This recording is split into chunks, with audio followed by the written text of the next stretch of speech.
Hey everyone, welcome back to The Explainer. I'm absolutely thrilled you're here today because we're tackling something that feels honestly so modern, even though we're looking at ancient texts.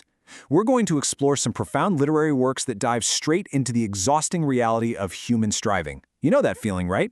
When you're just grinding, pouring literally all your energy into a project, a relationship, or just life in general, and it feels like you're spinning your wheels getting absolutely nowhere. Well, thousands of years ago, writers were dealing with that exact same burnout. Today, we're unpacking how two ancient sources, the Book of Isaiah and the Gospel of Matthew, tackle this deeply human experience and the really fascinating solutions they offer. Okay, let's dive into this. It's a pretty heavy question, isn't it? Like, what actually happens when our hardest work achieves absolutely nothing? In our modern culture, we're constantly bombarded with this idea that if we just hustle harder, put in those crazy hours, success and peace are pretty much guaranteed. But our lived experience often tells a totally different story. And what we find in these historical source texts is this deeply relatable weariness. These ancient authors, they aren't sugarcoating the human experience at all. They're confronting that void that opens up when our best human effort literally hits a brick wall. So let's look at exactly how they mapped out this frustration. Section 1. The Path of Justice. To start things off, we really have to understand Isaiah's initial premise, basically how the world is supposed to work. The narrator here expresses this incredibly deep, nocturnal longing, saying, "My soul yearns for you in the night." It's a vigil. And the text presents this as humanity's ultimate ideal vision, a profound desire for divine judgment and peace to finally dawn upon the earth. The whole expectation here is that when this divine justice finally shows up, everything is going to make sense. The inhabitants of the world will learn justice, the path will be totally smooth, and righteousness gets rewarded. It is a highly optimistic, super orderly view of how effort and faith should perfectly align with peace. Section 2. Striving and birthing wind. But then, the text takes this really sharp, agonizing turn. And this brilliantly illustrates how the reality on the ground completely shatters that theological expectation. I mean, we expect the way of the just to be smooth, right? Like a perfectly level path. But instead, the inhabitants face this incredibly harsh reality. They are oppressed by punishment and writhed in pain. The lived experience here is totally disconnected from the ideal. It frankly admits that the people are facing intense suffering and correction, which completely shatters that earlier illusion of an easy, level road. The writer of Isaiah then leans into what is honestly one of the most striking metaphors in ancient literature to describe this agony. The text equates the ultimate human struggle to a woman enduring the absolutely excruciating labor of childbirth. But look at this horrifying twist, giving birth to wind. They conceived, they writhed in pain, they went through all the biological and emotional trauma of labor only to produce nothing of substance. Just wind. And the text spells out the consequence crystal clear: salvation we have not achieved for the earth.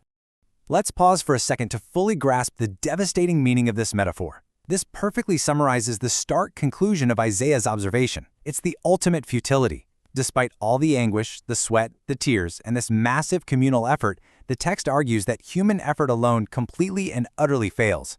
It results in zero salvation. The inhabitants of the world simply cannot bring it forth by their own strength. It's the ultimate picture of burnout, really. Maximum effort yielding absolutely zero return. Let's move to and see how this builds into Section 3, the promise of resurrection. So, just when the text plunges us into this absolute despair, it injects a startling, miraculous hope that comes entirely from outside human effort. Notice the stark contrast introduced right here by the word but your dead shall live. The agonizing human effort that produced only wind is suddenly answered by divine resurrection from the dust. The command is literally to awake and sing. It's a complete 180. Where human striving brought only exhaustion and death, this external divine intervention brings life to the very corpses lying in the dust. The text is shifting the burden of salvation entirely away from human hands. And this beautifully resolves that earlier tragic metaphor.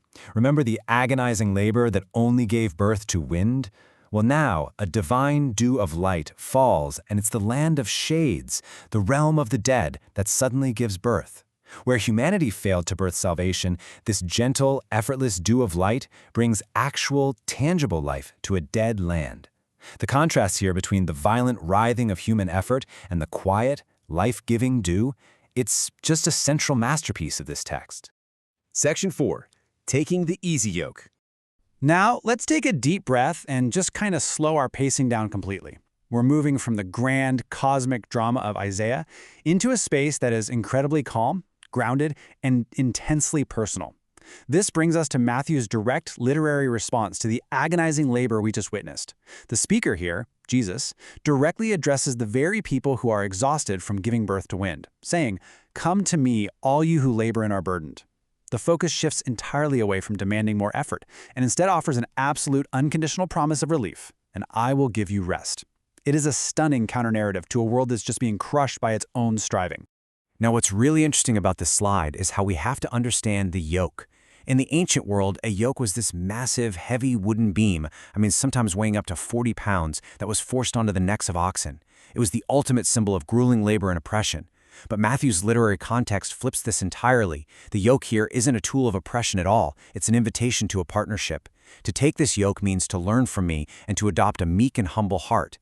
The text argues that true rest isn't found in just doing nothing, but in changing who you're partnered with and changing the very posture of your heart. So, the crucial point is the exact trade-off being offered in the text to those willing to exchange their heavy burdens. It's a very specific transaction. You bring your exhaustion, and you agree to learn from a meek and humble heart.